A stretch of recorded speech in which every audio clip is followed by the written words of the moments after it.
Olá, meus amigos, e bem-vindos ao Desabafos com Café, onde nós lemos relatos, desabafos e histórias da internet e conversamos um pouco sobre o que abala essas grandes e pequenas criaturas que inventam textos tão maravilhosos, não é? Nosso primeiro relato de hoje é: mulher metida tenta criar a própria fila e acaba indo pro fim da fila de verdade. Hoje de manhã, eu estava na fila do consulado para tirar um visto de viagem. Você tem que levar toda a papelada, esperar um tempão, e se estiver tudo certo, eles ficam com seu passaporte e documentos para processar. Depois, você volta para retirar o visto pronto. Me falaram para chegar cedo porque a fila é insanamente grande e anda devagar. Então, fui 1 hora antes de abrir. Mesmo assim, já tinha umas 10 pessoas na minha frente. Meia hora antes de abrir, aparece uma mulher. Ela olha a fila, que já dava a volta no quarteirão, e simplesmente fica ao lado da primeira pessoa que estava esperando. Uns 10 minutos depois, alguém chega e pergunta se ela estava na fila de retirada. Ela responde que sim, e então essa segunda pessoa se coloca atrás dela. Aos poucos, mais gente foi chegando perguntando se era a fila da retirada, e algumas pessoas ouviram, saíram da fila principal e foram ficar atrás dela nessa tal fila da retirada. Às 9h30 em ponto, quando o segurança apareceu, olhou para aquela segunda fila e soltou: "É uma fila só, pessoal." Se a primeira mulher tivesse entrado na fila de verdade quando chegou, estaria mais ou menos na posição 30. Mas como o segurança mandou ela ir para o fim da fila, já tinha pelo menos umas 100 pessoas lá atrás. Foi ótimo de assistir. Mas confesso que fiquei com dó do pessoal que acreditou que aquela fila paralela era real e perdeu o lugar na fila de verdade.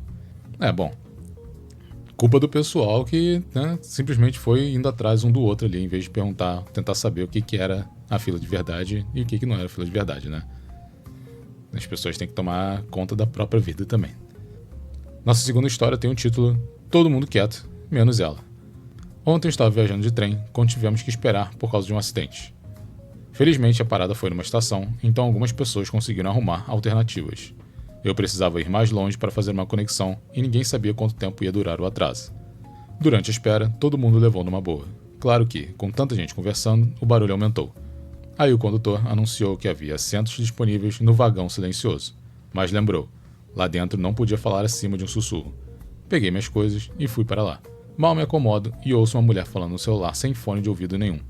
O condutor passou uma vez, pediu para ela sair dali, mas ela não saiu. Tinham várias placas ao redor dela avisando que o vagão era silencioso. Só dava para não ver se você estivesse realmente ignorando.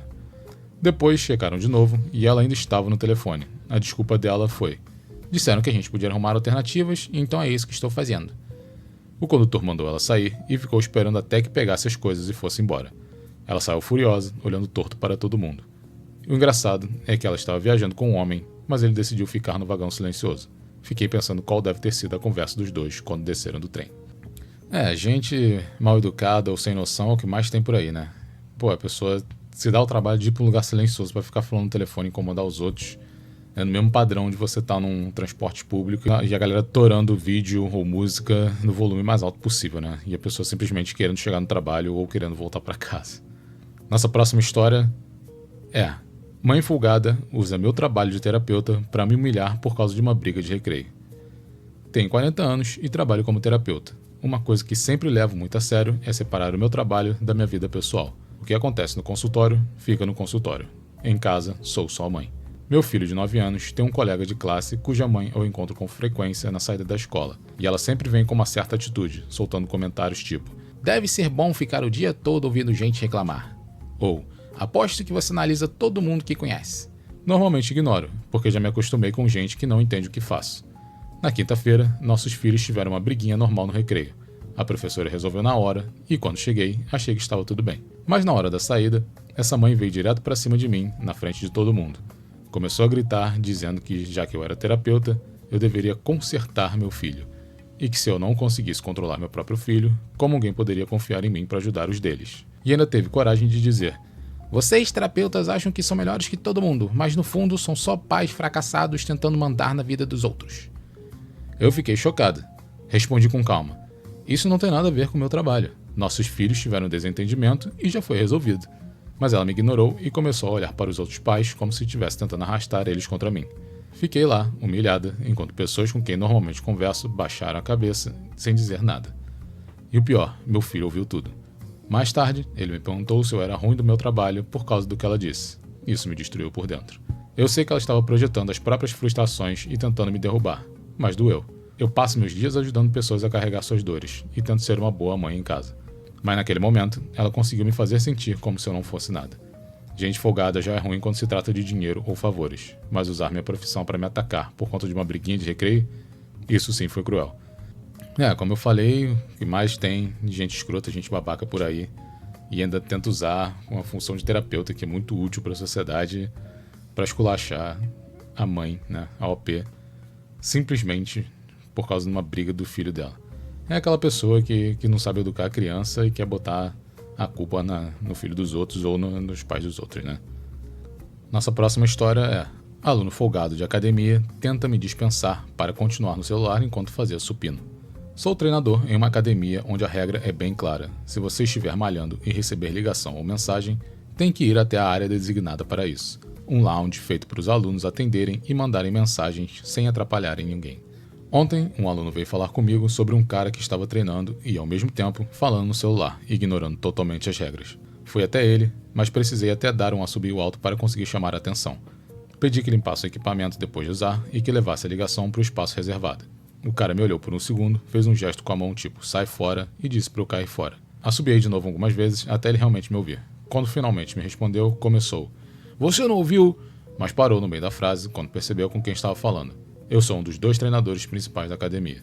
Perguntei por que ele achava que podia me ignorar. Ele veio com a desculpa esfarrapada de que estava falando com o médico dele. Só que quando mostrou o celular, a chamada ativa era de alguém salvo como Safadinha. Não resisti e mandei: "E quem é a doutora Safadinha? Nunca ouvi falar dessa especialista." Na hora ele ficou sem graça, limpou o banco, a barra e os pesos, guardou tudo no lugar e foi pro lounge atender a ligação. Sério, gente, isso está no contrato da academia. Ligações e mensagens só no espaço reservado. Nada de celular na área de treino. E assim, continuando com a nossa próxima história, eu disse para minha mãe colocar minha avó num asilo. A minha avó é uma pessoa extremamente egoísta. Mesmo sabendo disso, minha mãe deixou ela se mudar para a casa dela e desde então só se arrepende da decisão. Ontem, conversei com minha mãe no telefone e basicamente a minha avó está deixando ela maluca. Ela age como uma adolescente mimada de 16 anos, reclama de tudo e ainda inventa mentiras e fofocas para espalhar na família. Um exemplo: minha avó tem um carro que sinceramente não deveria estar dirigindo, e minha mãe concorda com isso. E minha mãe usa este carro. Minha mãe perguntou se ela queria o carro dela estacionado na garagem ou na entrada. Minha avó disse que preferia na garagem e minha mãe explicou que, nesse caso, ela mesma teria que retirar o carro quando fosse usar, porque a entrada é curva e não queria que minha avó batesse no meu carro. Pouco tempo depois, minha mãe ouviu ela no telefone reclamando com outro parente, dizendo que não pode ir a lugar nenhum porque minha mãe deixa o carro dela trancado na garagem. Felizmente, minha mãe não deixou barato e chamou ela na chincha. Aliás, ultimamente minha mãe tem feito isso mais vezes, tem encarado e dito na cara dela que ela mente. Para piorar, minha avó ainda falou para vários parentes que não gostam de mim nem da minha irmã, que já faleceu inclusive. E o motivo? Porque minha mãe ajuda a gente, os filhos e netos, em vez de viver só para satisfazer os caprichos dela. Ela age como se fosse uma rainha e todos os filhos fossem súditos que têm que servi-la. O mais triste é que, recentemente, minha avó teve um susto de saúde e, segundo minha mãe, ela não sentiu absolutamente nada. Disse até que teria mais compaixão por um estranho na rua. Eu disse para minha mãe que é normal se sentir assim quando se passa a vida tentando conquistar o amor de alguém que age como se você nunca fosse bom o bastante. Ninguém é obrigado a cuidar de quem passa os dias te maltratando. Minha mãe já tem pressão alta, colesterol alto e o maior risco para a saúde dela agora é o estresse. E quem causa a maior parte disso é justamente a minha avó. Minha mãe merece ter paz dentro da própria casa. Eu falei pra ela que só tem 2 opções. Ou ela manda a vovó calar a boca e mudar de atitude, ou coloca ela no asilo. Fui mais delicado nas palavras, mas no fim das contas foi isso que eu quis dizer. Quando é complicado isso de você ter que cuidar dos seus parentes ou não, mas também chega um ponto que se a pessoa simplesmente é sempre escrota contigo, não te valoriza, tem que pôr um fim nisso, né? Não importa se é mãe, se é pai, se é irmão, você vai de bom grado, ajuda a pessoa, mas ela não tem compaixão nenhuma por você, não tem gratidão nenhuma, é passar dos limites, né, galera? A nossa próxima história agora é um relato da nossa querida OP, que diz que parece com a filha do seu professor, e isso está constrangendo ela um pouquinho. Eu, uma mulher de 20 anos, estava vendo uma aula de filosofia da faculdade e mandei no grupo das minhas amigas que o professor era gatinho. Durante a aula falei algumas coisas e ele ficou animado com a participação. Na aula seguinte dele era atividade em grupo. Ele veio ajudar o meu, ficou observando, mas eu não falei nada. Depois da aula, eu estava na minha mesa lendo e ele veio, encostou no meu ombro e perguntou se estava tudo bem. Eu ri e falei que estava, que não interagi muito porque não me identifico muito com as pessoas do meu grupo então sinto esse distanciamento e prefiro não intervir em nada. Ele respondeu que eu parecia muito com a filha dele, que ela também tinha esse jeito de agir. Eu ri novamente e disse que esperava que isso fosse alguma coisa boa. Na outra aula dele, foi normal, mas acabou a aula e de novo ele estava no final da aula da minha mesa perguntando como eu estava. Eu me assustei porque ele apareceu lá do nada, ri, falei que estava, e ele perguntou coisas da aula e foi embora, tipo sorrindo muito feliz. Aí ele saiu da sala, voltou, foi até a minha mesa e disse: "Você sabe por que eu estou fazendo isso, né?" E eu respondi: não sei. Por quê?" No que ele fala: "Porque você é igual a minha filha. Sério, eu vou trazer fotos dela pra você ver." Eu achei fofa a interação, mas me deu uma vergonha de eu ter falado que ele era gatinho para as minhas amigas, porque não sei agora se isso parece ato incestuoso com ele falando que sou igual a filha dele. Bom, cada loucura que aparece aqui é a gente achando o professor bonito e o professor só achando que a menina é a filha dele. Esse tipo de coisa aqui, esse tipo de relação não pode acontecer não, gente. É muito errada, né? Vamos deixar quieta essa história. Nossa próxima história é sobre o pai do AP que acha que sabe mais do que os médicos. Que é uma coisa muito normal de se acontecer aqui no Brasil, né? Tem muita gente que não confia muito na medicina.